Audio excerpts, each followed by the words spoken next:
गजपति जिला पारालाखेमुंडी स्थित गजपति स्टाडियम रे आंचलिक स्तरीय कृषि जंत्रपाति मेलार पाई चली सजबाज। आज संध्या सुधा शेष पर्यायर पहुँचला आंचलिक मेला पाई प्रस्तुति। मेला पाई सबु जगह चली कार्य गेट ठारू आरंभ करी समस्त काम बर्तमान जारी रही। आसीथिबा कृषकों पाई बालुका शिल्प रे कारुकार्य करने सहित विभिन्न स्टल शेष पर्यायर पहुँचलानी।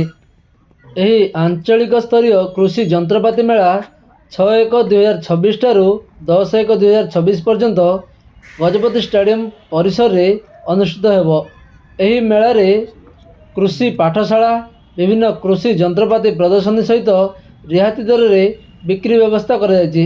एथि निमंते समस्त चाषी भाई भौणी कृषि उद्योगी डीलर मानू बहु संख्यार योगदान करने अनुरोध कराଯାଇଛି।